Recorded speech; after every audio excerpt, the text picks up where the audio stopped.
Mas falando em guerra de narrativas, eu preciso entrar nesse assunto. Que você já sabe qual que é, Misa, que foi a guerra de narrativas que se deu ali em volta daquela polêmica do Thales Gomes, que ele respondendo numa caixinha, só para o pessoal de casa que não viu essa situação, já tem um tempo já.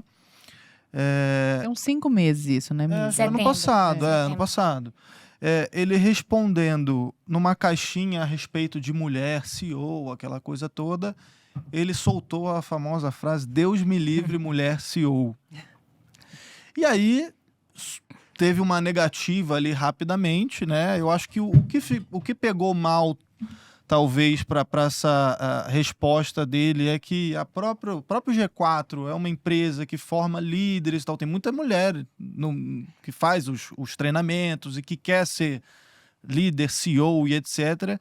E aí o que deu a entender é que ele não estava corroborando com isso, como se fosse um tiro até no próprio pé. Eu queria que você, que conhece o Thales também há 10 anos, aí mais de 10 anos, já tá trabalhando com ele lá na Singu, aquela coisa toda. Você sabe como é que é a cabeça dele, você sabe o que é que ele pensa. Você falasse um pouco a respeito dessa polêmica, você depois assumiu como CEO da G4. Como é que foi isso tudo internamente? Claro. Bom, primeiro ponto é que ele estava falando da esposa dele, né? Como eu não tô na fila do cargo, então eu não me ofendi. atingiu. Não me ofendi com isso. O segundo ponto, e aí já começando de trás para frente, né? De eu ter assumido como CEO. Tem um ponto de mercado que cada vez mais CFOs assumem como CEOs de empresa. Porque nos últimos anos, o CFO começou a desenvolver um papel estratégico muito grande, e a pandemia foi um grande vetor nisso, porque quando veio a pandemia, aquele cisne negro, quem tinha um CFO, uma área financeira mais criativa, mais estruturada, começou a navegar melhor naquele período que era atípico na história moderna, né? Então, esse movimento, inclusive, foi o que eu fiz na Singu, de sair como de CFO para CEO no momento que a empresa tinha acabado de ser vendida e que poderia, inclusive, interromper a operação caso a gente não conseguisse entregar os KPIs do business plan que a gente tinha feito com a Natura. Era um movimento que já estava previsto no G4 desde que eu vim para a empresa. Então, Um rápido parênteses, Claro. só para o pessoal de casa. O que é CFO e o que é CEO? desculpa. Só para essa Perfeito. diferenciação, para quem não está no mercado. Beleza, claro. O CFO é o diretor financeiro e o CEO é o diretor presidente da empresa, né? Então, lá na Singu eu entrei como esse diretor financeiro, que é o CFO, e depois eu assumi como CEO da empresa no momento que ela tinha sido vendida para a Natura. Quando eu vim para o G4, eu já vim também como sócia e diretora financeira, né, como CFO. E já tinha um caminho claro de construção desse movimento para eu assumir a cadeira de CEO da empresa. Agora, óbvio, a externalidade, ela aconteceu e ela exigiu que a gente catalisasse esse processo. Então, por isso que eu começo de trás para frente, para contextualizar que não é que eu estava jogando ping-pong e me colocaram ali do nada, entendeu? Era um negócio que eu já estava há 2 anos e meio na empresa. Não é porque, tipo, deu a polêmica. Exato. Tem que tirar o cara, bota uma mulher Pra ter no uma lugar. mulher CEO. Claro, exato. Assim, eu não tava jogando ping-pong e falaram, a gente precisa de uma mulher, toma aqui. Eu já tava na empresa há 2 anos e meio.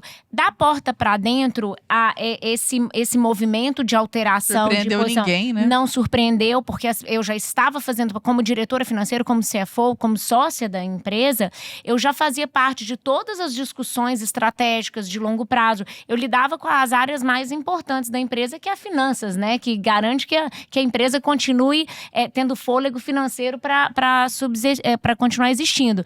Então, esse movimento da porta para dentro, ele foi bem suave, porque todo mundo entendeu que era uma catalisação de um movimento já previsto no longo prazo, no roadmap estratégico, no caminho estratégico da companhia, mas que, obviamente, a gente estava antecipando por causa de uma externalidade. Então, esse é o primeiro ponto. E aí, o segundo ponto da polêmica em si, brincadeiras à parte, realmente foi tirado de contexto. A palavra mulher ali, ela tinha a conotação de esposa, mas óbvio, retirado de contexto e com uma pessoa que já tinha uma exposição de posicionamentos fortes ao longo do tempo, essa não foi a primeira polêmica, a Sandra já nos acompanhou em diversas outras. E pra gente é ok, porque nós somos uma empresa, os sócios, os fundadores e o Thales especificamente, nós temos os nossos valores, a nossa cultura, é uma cultura forte, nós temos posicionamentos firmes. Em relação a Israel, por exemplo, nós sempre fomos vocais em relação ao tema também. Logo quando teve o 7 de outubro, a gente teve o Valley logo depois, não sei se você lembra, né? E a gente convidou o Rony pra falar. E aí o Thales lá no evento falou assim, gente, eu quero que quando o Rony... Você tava lá, né? Eu quero que quando ele entre, tenha a bandeira de Israel e toque o hino. Ai, mas eu vi. Você viu Sim, isso? foi lindo. De arrepiar. E aí todo mundo começou assim, era em 2023, né? Então não tinha nada de. Aí todo mundo, não, os nossos assessores, não mexe com isso, vai gerar problema, e é um assunto que tá muito espinhoso. E o Thales falou assim: não. O que é certo, e eu quero manifestar o G4, que o G4 tem um posicionamento claro do lado do que é o certo. E eu faço questão, e todo mundo, não, mas não vai conectar com a narrativa do evento, que é para empresário. Ele falou, não me importa, você faz caber. E dito e feito, o Rony subiu no palco, teve a bandeira, teve o hino. Ele endereçou o assunto no painel, porque tinha sido super recente, tinha menos de um mês naquela época. Então, nós não temos medo da verdade, nós não temos medo do posicionamento. Agora, piloto de corrida, gente, ele entra na curva 230. Então, quanto mais podcast a gente faz, quanto mais conteúdo a gente gera, abre caixinha, abre vídeo, maior o risco de uma hora ou outra você bater num muro. Então, polêmica não é um problema pra gente, nós não vamos abrir mão dos nossos valores, das nossas crenças, do que é certo, porque a gente tem medo de polêmica. Agora, essa tomou uma proporção diferente, porque há muito tempo ele estava... a gente sempre tem esses posicionamentos claros. E há muito tempo tá todo mundo querendo achar aquela brecha para poder transformar uma onda pequena em um tsunami. E esse foi a oportunidade, porque tirado de contexto, de fato, passava uma mensagem errada. Então, naquele momento, tinham 3 tipos... Ó, a Defesa Civil aí. Tinham 3 tipos de perfil nesse momento. O primeiro que começou a vender curso disso, os oportunistas que pegaram e disseram, deixa eu vender aqui um curso de conselho de mulheres, imersões de mulheres. Você teve o tipo que só abriu o Instagram para poder sinalizar a virtude, aí postou, eu sou não sei o quê, não sei o quê. Então as pessoas quiseram usar isso para também sinalizar a virtude. E teve o terceiro tipo que realmente não entendeu e se ofendeu.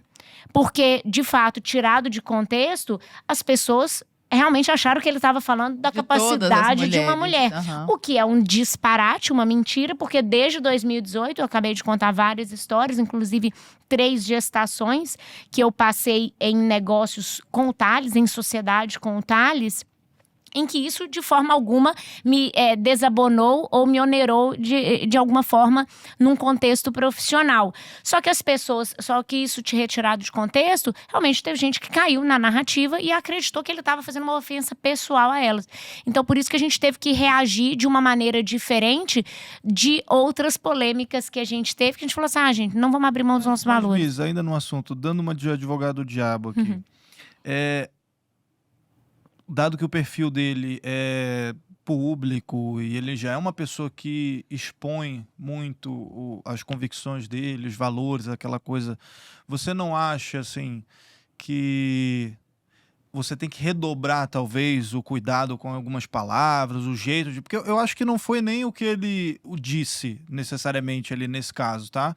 Eu acho que foi, talvez, a forma como isso. foi dito. Né? Em vez de colocar mulher, se ele tivesse colocado esposa minha. Mas é regionalismo. Eu não sei as outras mulheres. Né? Eu não sei as outras mulheres, Deus mas me a livre de minha esposa esposa, minha. blá, blá, blá. Se ele tivesse escrito esposa, e aí na época ele falou isso, eu escolhi as palavras erradas, aí no movimento de divulgação da alteração de posições, ele mesmo admitiu exatamente isso, né? Ele falou, a mensagem eu não mudo, porque realmente eu estava falando em relação à minha esposa, minha mulher, com quem eu acho que vale a pena explicar acordos. isso. Ele fala muito isso. Ele era o CEO, ele foi CEO por muitos anos e ele sabe a dedicação, o envolvimento que isso requer exige, de uma né? pessoa, exige de uma pessoa sendo homem ou mulher.